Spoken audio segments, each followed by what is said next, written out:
guys, welcome back to the channel. I'm Elgems and today we're going to be reading some posts from one of my favourite subreddits, Today I Effed Up.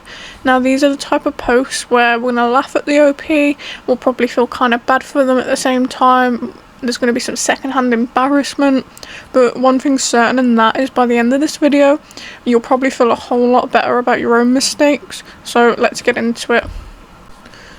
We're going to start today's video with a post from Present Solution _591 and this post is titled, Today I effed up by thinking the man in my bed was my boyfriend. This happened 2 nights ago. My boyfriend and I don't live together but he crashes at my place a few times a week. I got home late, totally exhausted and was thrilled to see him already asleep in bed. The lights were off, I slipped in beside him and spooned him from behind, resting my arm on his chest. He didn't move. I whispered, "Babe, are you awake?" Still nothing, and I kissed the back of his neck. Then a man I've never met turned around and screamed. Turns out my roommate's brother had come into town that night and crashed in the wrong bed. Neither of us had any idea. I thought it was my boyfriend. He thought I was a home-invading pervert. We both screamed. My roommate came running. My boyfriend showed up 15 minutes later, laughing so hard he cried. TLDR, got into bed with who I thought was my boyfriend, was actually my roommate's brother, accidentally traumatised both of us. The glaring question here is, had you actually met your roommate's brother before you got into bed with him? Or was this sort of like a, oh hello, nice to meet you, I'm laying next to you in bed type situation? And the way the OPs described how they both scream, I'm just like imagining, you know that scene in The Grinch where Cindy Lou finds the Grinch in the mail house or whatever it is, and they're both like, ah, ah, ah. I'm kind of imagining something like that, but no, I mean, that's not that bad. I mean, I'm sure it got cleared up very quickly. You know, he's like, oh crap, I'm in your bed, I'm so sorry, and you're like, oh yeah, I'm so sorry for kissing you, didn't mean that. And I'm sure, give it a month and this will be a really funny story. Oh dear, and I fear it only gets worse because now we have a post from Wall International 103 and this is titled, Today I effed up by accidentally proposing in Home Depot. My girlfriend and I were at Home Depot, picking out a new shower head. We were just joking around, pretending to roleplay as boring suburban homeowners. I said something like, I just want to build a life with you, maybe tile a backsplash someday. She laughed and said, wow, that almost sounded like a proposal. So being the dramatic idiot I am, I got down on one knee in the plumbing aisle with a washer ring and said, will you marry me, babe? We were laughing until she said yes, dead serious, eyes misty, voice shaking. Yes, oh my god, yes. I froze, I panicked, I was not proposing, I was pretending, and I just went with it. We're engaged now. Our families know, there's a group chat. I still haven't told her it wasn't real. TLDR, pretended to propose at Home Depot, she thought it was real, said yes, now we're accidentally engaged and I'm too scared to explain. OP, what the hell? What were you thinking? This is just, I don't even have any words to describe this. I mean, clearly, like, OP's girlfriend really wanted that proposal because most women I know would never, ever say yes to a proposal done in a Home Depot. I mean, it's just like, isn't there a certain etiquette to it? So her being like, oh my god, yes, like, she must have been desperate for you to propose, and it was a joke, and I feel like if you tell her it was a joke, that's like, basically calling off the proposal, if you can even really class it as that. But you being like, oh sorry, I was just joking, that's probably going to affect your relationship now, and you kind of just have to go along with it. So, let's just hope that OP was planning to actually marry this woman in the future, otherwise there's some issues here. But yeah, this is definitely an F-up, 5 years in F-up jail for you, OP. Our next post by Scooters and Beans is called, Today I effed up by not realising iMessages were being delivered to my iPad and my kids were reading my texts.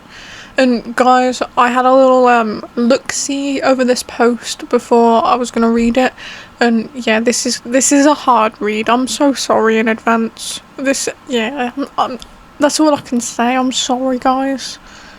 So first off, Apple, what the F? Why the hell does an iPad get text message on it? Apparently I'm a 40-year-old dumbass who didn't even know that was a thing. I'm new to Apple's ecosystem. I got a new iPad a few weeks ago and signed in with my Apple account. I rarely use it. I learnt shortly after getting it that I hate tablets and prefer a laptop, so my kids watch Netflix and stuff on it.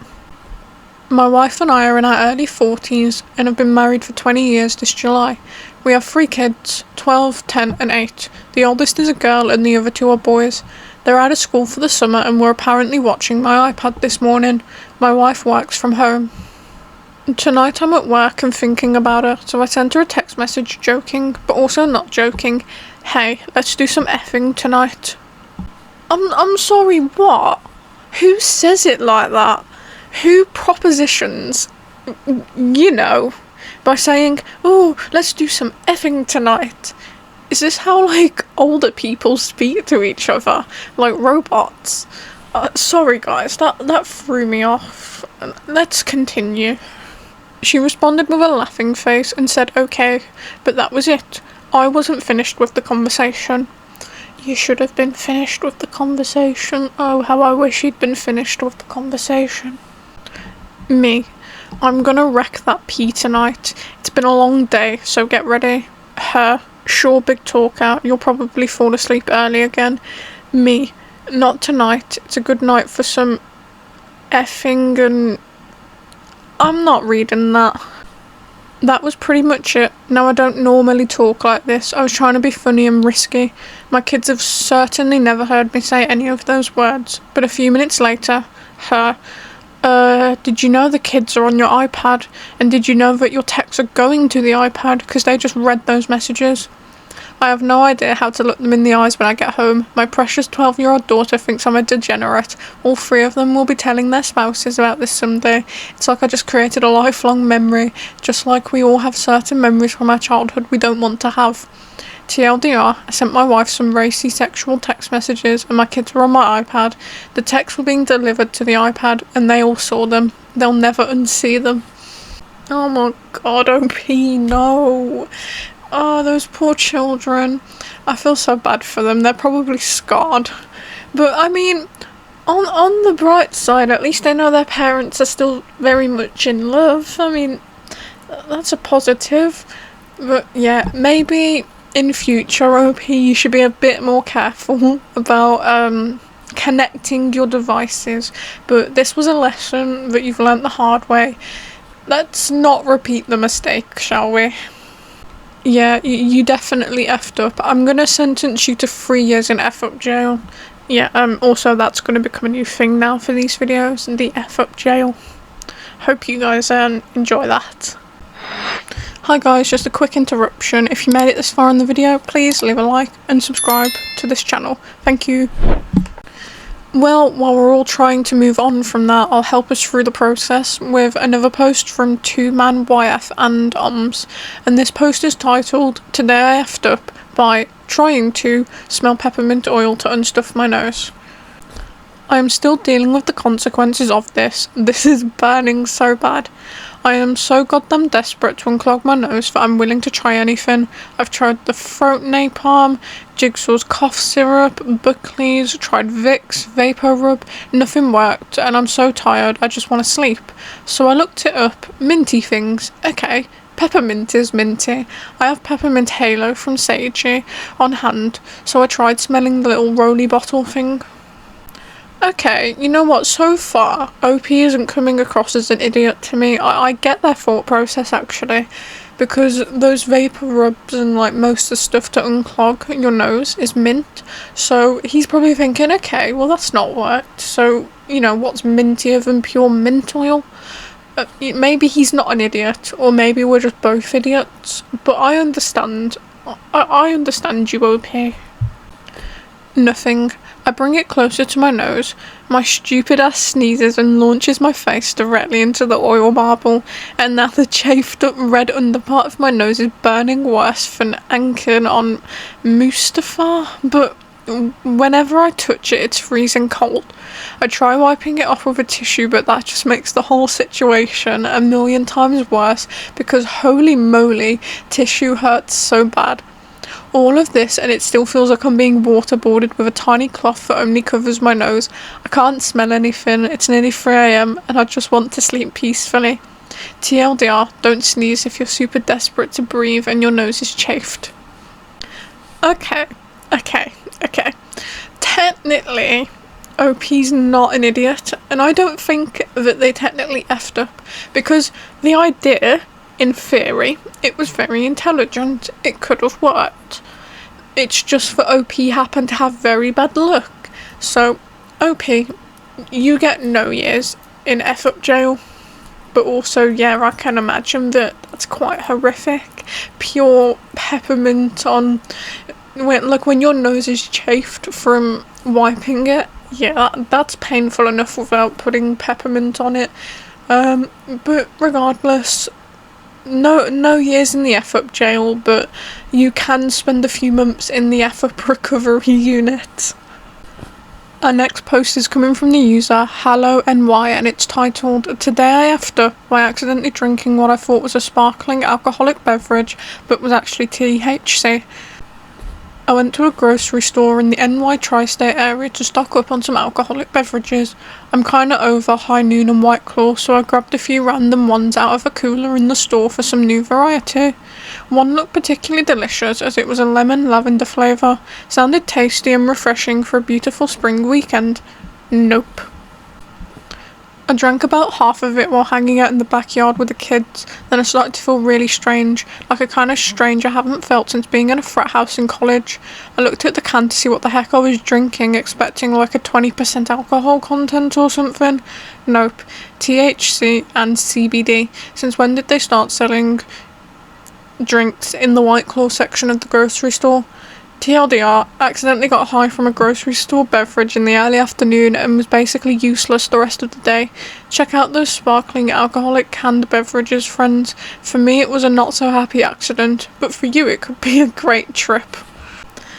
And to be fair, OP's got a point. Why are they selling that next to normal alcohol? Because I feel like most people don't really check the cans, do they? Or maybe they do. I know, like, I probably wouldn't. I'd just look at, like, the front to show the flavour. But, I mean, I don't know what this drink is. Maybe it's quite clear, maybe it's not.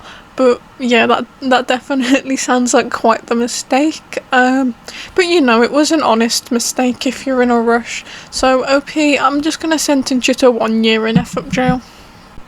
For our final post, this is one from Due Engineering 5995 and it's titled, "Today I effed up by traumatising a toddler with my Halloween costume in May." So my sister drops off my 3-year-old nephew at my place while she runs errands. No problem, I love the little guy. He's obsessed with superheroes right now. I figured I'd surprise him with my old Halloween costume, full Deadpool gear, mask and all, except he didn't recognise me at all. He took one look at me and screamed like I'd murdered his dog. Full on meltdown, ran into the bathroom, slammed the door and wouldn't come out for 30 minutes. I tried everything, I even took off the mask and held up his favourite snack like, "Buddy, it's Uncle Matt." He didn't believe me, he kept yelling, "Go away, bad Spider-Man," over and over. That's when I realised this dude doesn't know Deadpool at all. He thinks I'm some evil Spider-Man variant here to end his short life. My sister came back to find him sobbing in the tub with goldfish crackers floating around him. Now I'm banned from surprising him until further notice. TLDR, wore my Deadpool costume to entertain my toddler nephew. He thought I was a villain and now I've possibly given him trust issues. Okay, well, yeah, that's probably quite the F-up. You've low-key traumatised a child. But your heart was in the right place. It's not your fault that the kid didn't understand. And on the bright side, he is like literally 3 years old. He'll probably forget about it in a couple of days' time. But this was like really entertaining to me to read. It's like the image of this kid and he sees Deadpool and he's like, "Oh, it's evil, it's gonna get me." And, you know, like we laugh, but to kids that's like the be-all end-all. They're like, "Oh my god, just this is it." Because, you know, they're small, their brains aren't fully developed, they don't understand. And, you know, everything is either familiar or it's just evil to kids. But, OP, I'm not going to sentence you to F-up jail because this was a complete honest mistake. You had good intentions. And, you know, the effects probably won't last that long anyway, so you should be fine. Alright guys, I'm just going to end the video here. Thank you for watching. If you made it this far, please feel free to leave a like and a comment and maybe even subscribe. I'm a growing channel, so every little interaction helps. Hope you enjoyed, and I'll see you next time. Bye bye.